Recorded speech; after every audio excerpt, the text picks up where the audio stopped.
ओम शांति। 26 तारीख की बाबा की मुरली अव्यक्त मुरली है।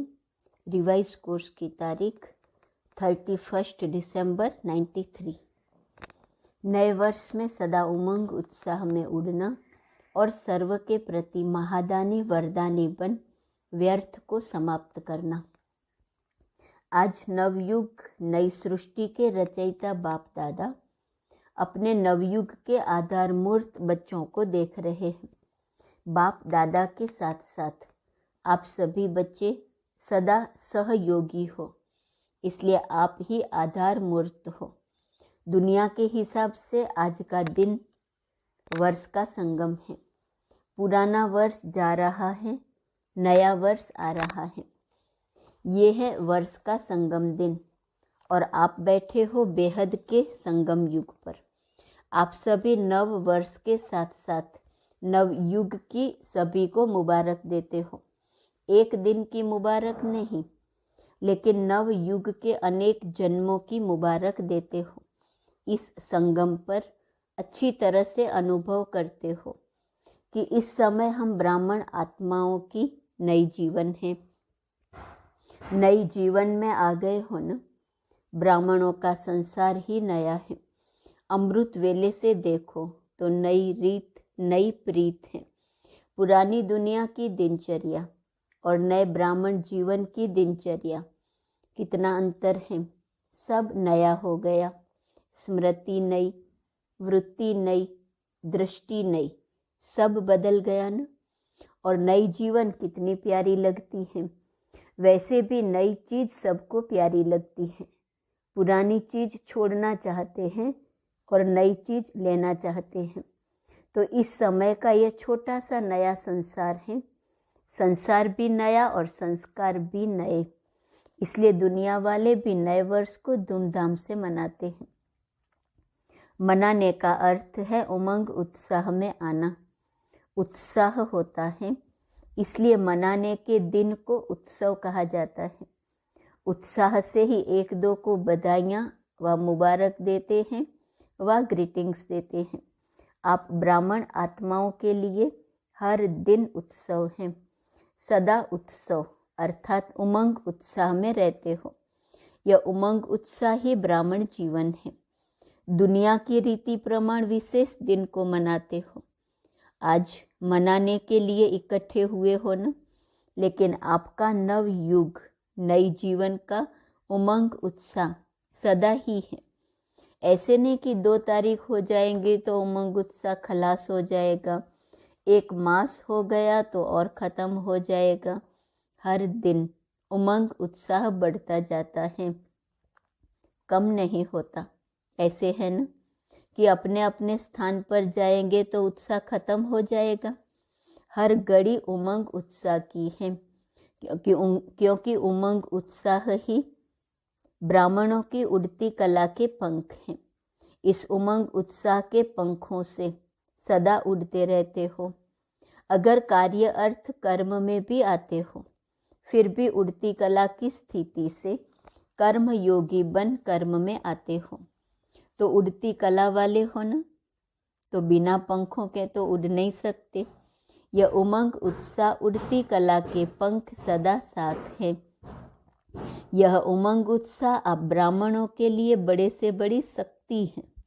नीरस जीवन नहीं है। दुनिया वाले तो कहेंगे कि क्या करे, रस नहीं है, नीरस हैं, बेरस हैं। और आप क्या कहेंगे? उमंग उत्साह का रस है ही है। कभी दिल शिकस्त नहीं हो सकते हो। सदा दिल खुश, कैसी भी मुश्किल बात हो। लेकिन उमंग उत्साह मुश्किल को सहज कर देता है। उत्साह तूफान को भी तोहफा बना देता है। पहाड़ को भी राई नहीं लेकिन रुई बना देता है। उत्साह किसी भी परीक्षा व समस्या को मनोरंजन अनुभव कराता है। इसलिए उमंग उत्साह में रहने वाले नव युग के आधार मूर्त नव जीवन वाले ब्राह्मण आत्माएं हो। अपने को जानते हो, मानते भी हो या सिर्फ जानते हो? क्या कहेंगे? जानते भी हैं, मानते भी हैं और उसी में चलते भी हैं। सदा ये उत्साह रहता है कि कल्प पहले भी हम ही थे, अब भी हैं और अनेक बार हम ही बनेंगे। तो अविनाशी उत्साह हो गया न, थे, है और सदा होंगे।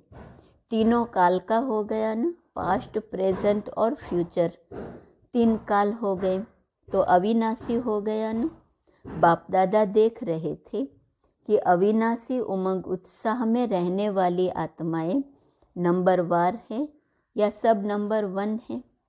जब है ही निश्चय बुद्धि विजयी, तो विजयी तो जरूर नंबर 1 होंगे न, नंबरवार थोड़े ही होंगे।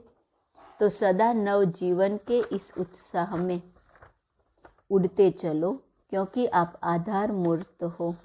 सिर्फ अपने जीवन के लिए आधार नहीं हो, लेकिन विश्व के सर्व आत्माओं के आधार मूर्त हो।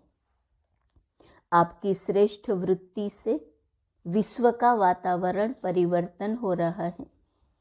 आपके पवित्र दृष्टि से विश्व की आत्माएं और प्रकृति दोनों पवित्र बन रही हैं। आपके दृष्टि से सृष्टि बदल रही है। आपके श्रेष्ठ कर्मों से श्रेष्ठाचारी दुनिया बन रही है।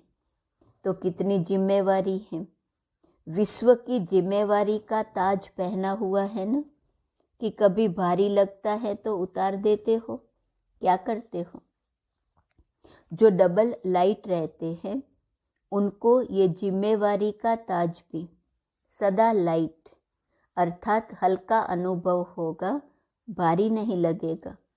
इस समय के ताजदारी भविष्य के ताजदारी बनते हैं। तो नए वर्ष में क्या करेंगे? अव्यक्त वर्ष भी मनाया। अव्यक्त वर्ष अर्थात फरिश्ता बन गए कि अभी बनना है। फरिश्ते क्या करते हैं? अव्यक्त का अर्थ ही है फरिश्ता। वर्ष पूरा किया तो फरिश्ता बने ना कि नहीं? अव्यक्त वर्ष अभी लंबा कर दे, 2 वर्ष का 1 वर्ष बना दे, अभी और आगे बढ़ना है ना। अव्यक्त वर्ष मनाया, अब फरिश्ता बनकर क्या करेंगे? सदा हर दिन हर समय महादानी और वरदानी बनना है। तो यह वर्ष महादानी वरदानी वर्ष मनाओ। जो भी संबंध संपर्क में आए उस आत्मा को महादानी बन कोई न कोई शक्ति का, ज्ञान का, गुण का दान देना ही है।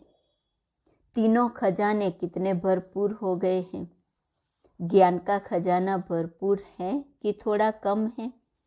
मास्टर नॉलेजफुल हो ना, तो ज्ञान का खजाना भी है, शक्तियों का खजाना भी है और गुणों का खजाना भी है। तीनों में संपन्न हो कि एक में संपन्न हो, 2 में नहीं। वर्तमान समय आत्माओं को तीनों की बहुत आवश्यकता है, ज्ञान, शक्ति और गुण। तीनों की बहुत आवश्यकता है। सारे दिन में कोई ना कोई दान देना ही है, चाहे ज्ञान का, चाहे शक्तियों का, चाहे गुणों का, लेकिन देना ही है। महादानी आत्माओं का बिना दान दिए हुए कोई भी दिन न हो। ऐसे नहीं वर्ष पूरा हो जाए और कहो हमें तो चांस नहीं मिला। चांस लेना भी अपने ऊपर है कि चांस देने वाला दे तब चांस ले सकते हैं, या स्वयं भी चांस ले सकते हैं। लेना आता है कि कोई देवे तो लेना आता है। कोई चांस नहीं देगा तो क्या करेंगे? देखते सोचते रहेंगे। सारे दिन में चाहे ब्राह्मण आत्माओं के, चाहे अज्ञानी आत्माओं के संबंध संपर्क में तो आते ही हो ना। जिसके भी संबंध संपर्क में आओ उनको कोई न कोई दान अर्थात सहयोग दो। दान शब्द का रूहानी अर्थ है सहयोग देना। तो रोज महादानी व वरदानी बन। वरदान कैसे देंगे? वरदान देने की विधि क्या है? आपके जड़ चित्र तो अभी तक वरदान दे रहे हैं, तो वरदान देने की विधि सुन लो ध्यान से और उसको प्रैक्टिकल करना है। वरदान देने की विधि है, जो भी आत्मा संबंध संपर्क में आए उनको अपने स्थिति के वायुमंडल द्वारा और अपने वृत्ति के वाइब्रेशन द्वारा, स्थिति के वायुमंडल द्वारा, वृत्ति के वाइब्रेशन द्वारा सहयोग देना अर्थात वरदान देना। कैसी भी आत्मा हो, गाली देने वाली भी हो, निंदा करने वाली हो, लेकिन अपनी शुभ भावना शुभ कामना द्वारा, वृत्ति द्वारा, स्थिति द्वारा ऐसी आत्मा को भी गुणदान या सहनशीलता की शक्ति का वरदान दो। जो भी संबंध संपर्क में आए, स्थिति के वायुमंडल द्वारा और वृत्ति के वाइब्रेशन द्वारा सहयोग देना है अर्थात वरदान देना है। कैसी भी आत्मा हो, अपनी शुभ भावना शुभ कामना द्वारा ऐसी आत्मा को भी गुणदान या सहनशीलता की शक्ति का वरदान दो। अगर कोई क्रोध अग्नि में जलता हुआ आपके सामने आए तो आग में तेल डालेंगे या पानी डालेंगे? पानी डालेंगे ना, कि थोड़ा तेल का भी छींटा डालेंगे? अगर क्रोधी के आगे आपने मुख से क्रोध नहीं किया, मुख से तो शांत रहे, लेकिन आँखों द्वारा, चेहरे द्वारा क्रोध की भावना रखी तो भी तेल के छींटे डाले। क्रोधी आत्मा परवश है। रहम के शीतल जल द्वारा वरदान दो।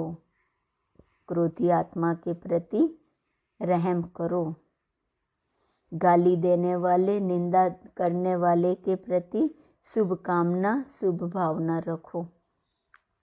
तो ऐसे वरदानी बने हो कि जिस समय आवश्यकता है उस समय सहन शक्ति का तीर नहीं चलता है। अगर समय पर कोई भी अमूल्य वस्तु कार्य में नहीं लगी तो उसको अमूल्य कहा जाएगा। अमूल्य अर्थात समय पर मूल्य कार्य में लगे। तो इस वर्ष क्या करेंगे? क्या बनना है? महादानी वरदानी बनो। चैतन्य में संस्कार भरते हो तब तो जड़ चित्रों द्वारा भी वरदानी मूर्त बनते हो। संस्कार तो अभी भरने हैं ना, कि जिस समय मूर्ति बनेगी उस समय भरेंगे। महादानी वरदानी मूर्त बनने से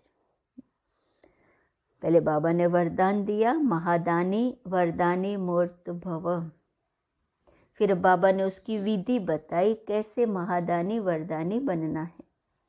अब बाबा कहते उसकी निशानियाँ क्या दिखाई देंगी, या फिर महादानी वरदानी बनने से क्या प्राप्ति होंगी।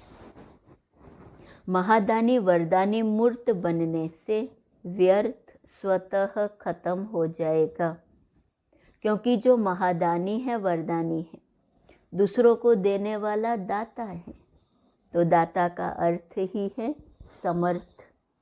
समर्थ होगा तब तो देगा ना। तो जहाँ समर्थ है वहाँ व्यर्थ स्वतः ही खत्म हो जाता है। वरदानी महादानी बनने से व्यर्थ खत्म हो जाता है, क्योंकि दाता है तो दाता अर्थात समर्थ। समर्थ है तो व्यर्थ खत्म। समर्थ स्थिति है स्विच ऑन होना। जैसे इस स्थूल लाइट का स्विच ऑन करना अर्थात अंधकार को समाप्त करना, ऐसे समर्थ स्थिति अर्थात स्विच ऑन करना। तो स्विच ठीक है या कभी ठीक कभी लूज हो जाता है या फ्यूज हो जाता है, ऑन करना तो आता है ना। आजकल तो छोटे छोटे बच्चे भी स्विच ऑन करने में होशियार हैं। टीवी का स्विच ऑन कर देते हैं ना।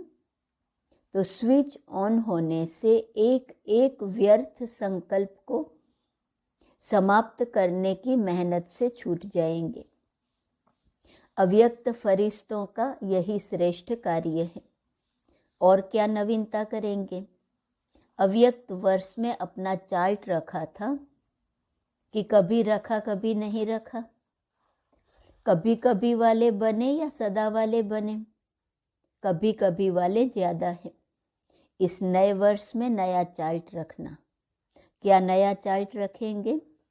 4 सब्जेक्ट को तो अच्छी तरह से जानते हो, तो इस वर्ष का यही चार्ट रखना कि चारों ही सब्जेक्ट में, चाहे ज्ञान में, चाहे योग में, धारणा में, सेवा में, हर सब्जेक्ट में हर रोज कोई न कोई नवीनता लानी है। ज्ञान अर्थात समझदार बनना, समझ देना और समझदार बन चलना। ज्ञान में भी नवीनता का अर्थ है कि जो अपने में कमी है उसको धारण किया तो नवीनता हुई ना। ना से हाँ हुई तो नया हुआ ना। इसी रीति से योग के प्रयोग में हर रोज कोई ना कोई नया अनुभव करो। योग में बहुत अच्छे बैठे, बहुत अच्छा योग लगा, लेकिन नवीनता क्या हुई? परसेंटेज बढ़ना भी नवीनता है। आज अगर आपकी परसेंटेज योग की 50% है और कल 50 से वृद्धि हो गई तो नवीनता हो गई। ऐसे नहीं कि एक ही मास में 50-50 लगाते जाओ। तो चारों ही सब्जेक्ट में स्व की प्रगति में नवीनता, विधि में नवीनता, प्रयोग में नवीनता, औरों को सहयोगी बनाने में और परसेंटेज बढ़ना माना नवीनता। किसको दुख दिया, किसको क्रोध किया, यह तो कॉमन चार्ट है। यह तो आपकी जो रॉयल प्रजा है वह भी रखती है। आप रॉयल प्रजा हो व राजा हो, तो नवीनता से स्वतः ही तीव्र पुरुषार्थ की समीपता की अनुभूति होती रहेंगी। समझा क्या चार्ट रखना है? और हर 3 मास में, रोज का नहीं यहाँ भेजना, काम बढ़ जाएगा। इस वर्ष तो आपको इकोनॉमी भी करनी है ना। यह वर्ष विशेष इकोनॉमी का है। एक नामी और इकोनॉमी। ज्ञान सरोवर बना रहे हो तो सब में इकोनॉमी करना। सब खजानों में, समय में भी, संकल्प में भी, संपत्ति में भी, सब में इकोनॉमी। तो हर 3 मास का स्वयं ही साक्षी होकर चार्ट चेक करके सॉल्ट में अपना समाचार देना। हर 3 मास में देखना प्रगति है या जैसे हैं वैसे ही हैं। गिरती कला में तो जाना नहीं, लेकिन ऐसा भी नहीं कि जैसा है वैसा ही हो। पुरुषार्थ में मिडगेट नहीं बनना। मिडगेट अच्छा लगेगा, ऐसे नहीं कहना कि चाहते तो थे लेकिन क्या करें, क्या क्या नहीं कहना। ब्राह्मणों की यह भाषा नहीं है कि क्या करें, कैसे करें, ऐसा करें, वैसा करें, क्या क्या नहीं कहना। दूसरों को भी सहयोग देंगे कि ऐसे करो। समझा क्या चार्ट रखना है? अब देखेंगे कौन कौन क्या क्या करता है। बाप दादा स्नेह के कारण नाम अनाउंस नहीं करते हैं। किसने क्या क्या किया जानते तो है ना। आजकल टीवी का फैशन है। बाप दादा के पास भी टीवी है। बाप दादा जानते हैं जो पिछले वर्ष काम दिया वो किसने कितना किया। नाम अनाउंस करें, हाफ कास्ट कितने रहे, फुल कास्ट कितने रहे। तो इस वर्ष महादानी वरदानी मूर्त स्वयं प्रति भी और सर्व प्रति भी बनो और हर रोज कोई ना कोई नवीनता अर्थात प्रोग्रेस अवश्य करो। तो ये हुआ स्व के प्रति पुरुषार्थ। महादानी वरदानी मूर्त बनो और हर रोज कोई ना कोई नवीनता अर्थात प्रोग्रेस करो। सेवा में क्या करेंगे? सेवा में भी नवीनता लानी है ना। मेले भी बहुत कर लिए, प्रदर्शनियाँ तो अनगिनत कर ली, सेमिनार कॉन्फ्रेंस भी बहुत की। अभी आवाज़ बुलंद करने वाले माइक तो तैयार करने ही हैं, लेकिन उसकी विधि क्या है? वैसे पहले भी सुनाया है, लेकिन किया कम है।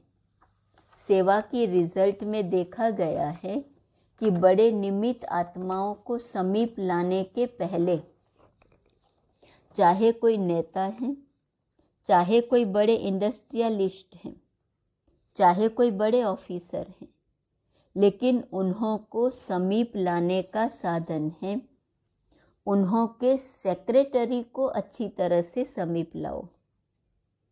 आप लोग बड़ों के ऊपर टाइम देते हो, वो अच्छा अच्छा कहकर फिर सो जाते हैं। उन्हों को फिर जगाने के लिए इतना टाइम तो मिलता नहीं, न वो देते हैं न आप जा सकते हो। इसलिए सेक्रेटरी जो होते हैं वो बदलते भी नहीं हैं। बड़े तो सब बदल भी जाते हैं। आज एक मिनिस्टर की सेवा करते हो और कल वो प्रजा बन जाता है। सेक्रेटरी काफ़ी सहयोगी बन सकते हैं। तो किसी भी वर्ग की सेवा में इस वर्ष विशेष सेक्रेटरी, मैनेजर्स या प्राइवेट असिस्टेंट जो भी शक्तिशाली हो, बड़ों के समीप हो, उन आत्माओं की सेवा विशेष करो। दूसरी बात, पहले भी इशारा दिया है कि वर्तमान समय कम खर्चा और बाला नाम उसकी विधि है कि जो भी छोटी या बड़ी संस्थाएं हैं, एसोसिएशंस हैं, उन्हों से संबंध संपर्क रखो। बनी बनाई स्टेज पर नाम बाला करो। कम खर्चा नाम बाला करते हो, लेकिन और तीव्र गति से। हर देश में या हर गांव में या हर जिले में जो भी भिन्न भिन्न प्रकार के एसोसिएशंस हैं या बहुत वर्ग के कार्य करने वाले हैं, कॉन्फ्रेंस करने वाले हैं या सम्मेलन करते हैं, तो बनी बनाई स्टेज पर संदेश दो, तो समय और मेहनत दोनों बच जाएंगी। अभी इसको तीव्र गति में लाओ। चेक करो कि जिस देश के या जिस स्थान के निमित्त बने हैं, उस स्थान की कोई भी संस्था वंचित नहीं रह जाए, क्योंकि वर्तमान समय वायुमंडल परिवर्तन हो गया है। अभी डर कम है, स्नेह ज़्यादा है। अच्छा मानते हैं, अच्छा बनते नहीं है, लेकिन अच्छा मानते हैं। इसलिए इस दो प्रकार की सेवा को और अंडरलाइन करो, तो सहज माइक तैयार हो जाएंगे। नया वर्ष शुरू किया है तो नया विधि और विधान भी चाहिए ना। सेवा के लिए दो बातें, स्व पुरुषार्थ के लिए दो बातें बाबा ने बताई। स्व पुरुषार्थ के लिए क्या बताया? एक, वरदानी महादानी बनो। दूसरा, नवीनता लाओ, अर्थात अपनी प्रोग्रेस करो। सेवा के लिए दो विधियां बाबा ने बताई। एक, जो ये स्थायी है, बदलने वाला नहीं है, सेक्रेटरी है, उनसे संबंध संपर्क रखो। और दूसरा कहा, कम खर्च वाला नसीन, एसोसिएशंस जो है, संस्थाएं जो हैं, उसके साथ संपर्क में रहो और उसके स्टेज पर जाकर संदेश दो। इस नए वर्ष का अमृत वेले सदा यह स्लोगन इमर्ज करना कि सदा उमंग उत्साह में उड़ना है और दूसरों को भी उड़ाना है। बीच बीच में चेक करना, ऐसे नहीं कि अमृत वेले चेक करो और सारा दिन मर्ज कर दो, फिर रात को सोचो कि आज का दिन तो ऐसे ही रहा। नहीं, बीच बीच में चेक करो, इमर्ज करो कि उमंग उत्साह के बजाय कोई और रास्ते पर तो नहीं चले गए। उड़ती कला के बजाय और किसी कला ने तो अपने तरफ आकर्षित नहीं किया। सारे दिन में बार बार चेक करो।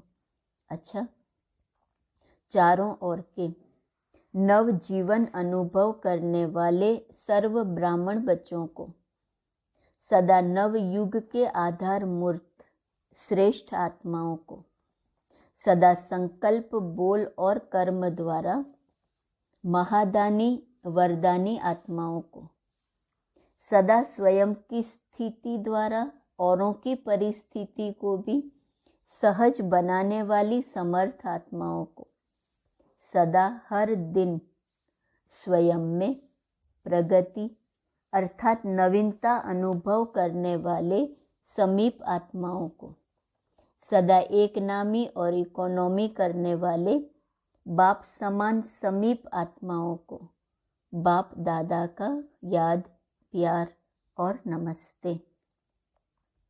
आज का वरदान है, तन को आत्मा का मंदिर समझ उसे स्वच्छ बनाने वाले नंबर 1 श्रेष्ठ ब्राह्मण आत्मा भव।